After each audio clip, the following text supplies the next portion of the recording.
Breaking point.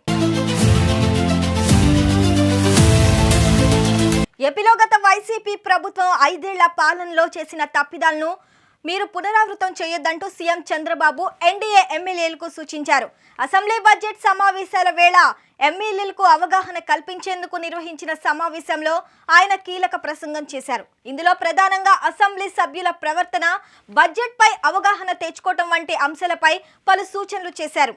ఇందులో గత 5 ఏళ్ల కాలంలో అసెంబ్లీలో దూషణలకు దిగటం ద్వారా వైసీపీ ఎమ్మెల్యేలు ఎలా తేలిక అయ్యారో చంద్రబాబు ఎమ్మెల్యేలకు వివరించారు. ముఖ్యంగా అసెంబ్లీలో తమ ప్రజా ప్రతినిధి ఏం మాట్లాడుతున్నారనే దానిపై ప్రజలు నిత్యం గమనిస్తూనే ఉంటారన్నారు. అందులో బూతులు మాట్లాడితే మాత్రం ప్రజలు స్వాగతించరని గుర్తు చేశారు. గతంలో ఇదే జరిగిందంటూ గత ఎన్నికల్లో వైసీపీ ఓటమిని పరోక్షంగా ప్రస్తావించారు. ఎమ్మెల్యేలకు సబ్జెక్ట్ నేర్చుకోవాలనే ఆసక్తి రాను రాను తగ్గుతుందని సీఎం చంద్రబాబు అన్నారు. ఎమ్మెల్యేలు నిరంతరం నేర్చుకుంటూనే ఉండాలని సూచించారు.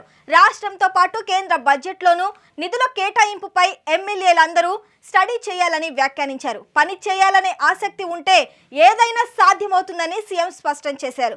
అసెంబ్లీ కమిటీ హాల్కు ఎమ్మెల్యేలకు అవగాహన సదస్సు జరిగింది. పార్లమెంట్ రీసెర్చ్ స్టడీస్ సభ్యులు బడ్జెట్ పై వారికి అవగాహన కల్పించారు. సదస్సులో భాగంగా ఎమ్మెల్యేలతో సీఎం చంద్రబాబు మాట్లాడారు. అసెంబ్లీలో ఎవరెవరు ఏ సబ్జెక్ట్ మాట్లాడుతున్నారో తాను కూడా నోట్ చేసుకుంటున్నానని సీఎం అన్నారు.